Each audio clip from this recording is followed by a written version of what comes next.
வணக்கம் நண்பர்களே, முக்கிய செய்திகளை இந்த பதிவில் பார்க்க போகிறோம். திமுகவுடைய சப்போர்ட்டர் செந்தில்வேலு கொஞ்சம் நேரத்துக்கு முன்னாடி ஒரு விஷயம் பேச ஒட்டுமொத்த தமிழகமும் இப்போ கடும் எதிர்ப்பை தெரிவிச்சிருக்காங்க. அப்படி செந்தில்வேலு என்ன பேசினாரு, எதுக்காக மக்கள் கடும் எதிர்ப்பை தெரிவிச்சிருக்காங்க அப்படிங்கிறத நம்ம ஷார்ட்டாக பார்க்க போகிறோம். நடந்து முடிந்த சட்டப்பேரவை தேர்தலில் சென்னையில் ஐடி செக்டாரில் வேலை பார்க்கக்கூடிய இளைஞர்கள் விஜய்க்கு அதிகமாக ஓட்டு போட்டிருக்காங்க அப்படின்னு செய்தி வந்திருக்கு. ஐடி செக்டாரில் வேலை பார்க்குறீங்களே, நீங்கள் சாப்பிடக்கூடிய சோறு, உப்பு போட்டு சோறு சாப்பிட்றீங்க, அந்த சோறு திமுக கொடுத்தது உங்களுக்கு. திமுக கொடுத்தது தான் நீங்கள் சாப்பிடக்கூடிய சோறு. ஆனால் நீங்கள் ஓட்டு போட்டது யாருக்கு? தாவேகாவுக்கு, விஜய்க்கு அப்படின்னு செந்தில்வேலு பேசியிருக்காரு.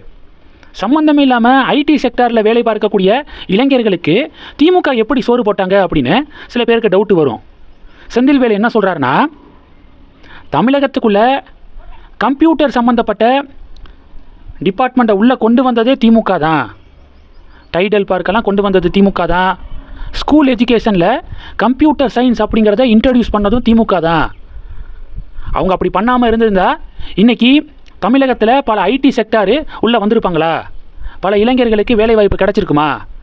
திமுக இப்படிப்பட்ட ஆப்பர்ச்சுனிட்டியை கொடுத்துருக்கு. ஆனால் இளைஞர்கள் திமுகவுக்கு ஓட்டு போடாமல் டிவிகேவுக்கு ஓட்டு போட்டது எதுக்காக அப்படின்னு ரொம்ப கொந்தளிச்சிருக்காரு. எது எடுத்தாலும் திமுக தான் கொடுத்துச்சு அப்படின்னு சொல்லிட்டு எதுக்காக திமுக லேபிள் விட்டுறாங்க? கஷ்டப்பட்டு படித்து அந்த இளைஞர்கள் முன்னேறி ஐடி செக்டாரில் வேலையை வாங்கி அவங்க வேலை பார்த்துக்கு இருக்காங்க. நோகாமல் ஏசி ரூமில் உட்காந்துக்கிட்டு இதெல்லாம் திமுக பண்ண சாதனை அப்படின்னு லேபிள் ஓட்டுவது எதுக்காக அப்படின்னு பாஜகக்காரங்க கேள்வி கேட்குறாங்க. சில ஸ்டாட்டிஸ்டிக்ஸையும் வெளியிட்டிருக்காங்க பாஜக. ஐடி எக்ஸ்போர்ட்ஸ் இருக்குல்ல, இந்தியாவில் இருக்கக்கூடிய ஒவ்வொரு மாநிலங்களும் ஐடி எக்ஸ்போர்ட்ஸில் எவ்வளவு சாதனைகள் படைக்கிறாங்க, எவ்வளோ தூரத்துக்கு எக்ஸ்போர்ட் பண்ணுறாங்க அப்படின்னு சொல்லிட்டு டேட்டா ஒவ்வொரு வருஷமும் வெளிவருது. 2014-15 டேட்டாவை எடுத்து பார்த்தீங்கன்னா தமிழ்நாடு 33,000 கோடி ரூபாய் அளவுக்கு ஐடி எக்ஸ்போர்ட் பண்ணியிருக்காங்க. அதே 2014-15 தெலுங்கானா 39,000 கோடி ரூபாய் அளவுக்கு ஐடி எக்ஸ்போர்ட்டில் சாதனை படைச்சிருந்தாங்க. தமிழ்நாடு 33,000 கோடி, தெலுங்கானா 39,000 கோடி. இது 2014-15. இப்போ 2023-24 என்ன தெரியுமா நிலைமை? தமிழ்நாடு 80,000 கோடி ரூபாய் அளவுக்கு ஐடி எக்ஸ்போர்ட் பண்ணியிருக்காங்க. தெலுங்கானா 1,21,000 கோடி ரூபாய் அளவுக்கு ஐடி எக்ஸ்போர்ட் பண்ணியிருக்காங்க. கர்நாடகா 4 லட்சம் கோடி ரூபாய் அளவுக்கு ஐடி எக்ஸ்போர்ட் பண்ணியிருக்காங்க. மகாராஷ்டிரா 1,84,000 கோடி ரூபாய் அளவுக்கு ஐடி எக்ஸ்போர்ட் பண்ணியிருக்காங்க. திமுக மட்டும் இல்லைன்னா இதெல்லாம் நீங்கள் பண்ணியிருக்கவே முடியாது அப்படின்னு லேபிள் ஒட்டக்கூடிய திமுகவுக்கு நாங்கள் ஒரு கேள்வி கேட்குறோம். கர்நாடகாவில் என்ன திமுக ஆட்சியா?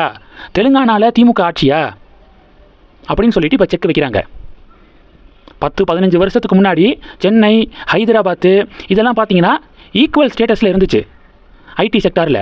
இன்றைக்கி ஹைதராபாத்து போய் பாருங்கள், சென்னையை விட பல மடங்கு முன்னேறி இருக்குது. எவ்வளவு ஐடி கம்பெனிஸு ஹைதராபாத்தில் இருக்காங்க தெரியுமா? சென்னையை கம்பேர் பண்ணும்போது கொஞ்சம் கூகுளில் சர்ச் பண்ணி பாருங்கள் அப்படின்னு பாஜக, அதிமுக காரங்க பதிலடி கொடுக்குறாங்க.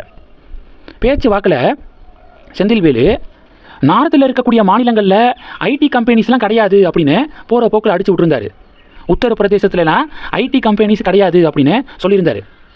உத்தரப்பிரதேசத்தில் நொய்டா போய் பாருங்கள், எவ்வளவு ஐடி கம்பெனிஸ் இருக்குது அப்படிங்கிறது தெரியும். குருகான் இருக்குது பார்த்தீங்களா, ஹரியானா மாநிலம், போய் பாருங்கள் எவ்வளவு ஐடி கம்பெனிஸ் இருக்குது அப்படிங்கிறது தெரியும்.